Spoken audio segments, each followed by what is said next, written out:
Dövlət Təhlükəsizlik Xidmətinin İstintaq Baş İdarəsində aparılan istintaq çərçivəsində PAN-ın sabiq rəhbəri Ramiz Mehdiyev növbəti dəfə ifadə verib. Mətbuat Günün Səsi İnfoya istinadən xəbər verir ki, barəsində ev dustaqlığı qəti imkan tədbiri seçilən Ramiz Mehdiyev dünən 7 saata yaxın müstəntiqlərin suallarını cavablandırıb. Mehdiyevi dövlət tərəfindən təqdim edilən vəkil Zaur Abiyev müşayiət edib.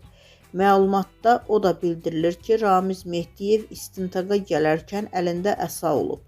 PAN-ın sabiq rəhbəri Cinayət Məcəlləsinin 274 və 278-ci maddələri ilə ittiham olunur.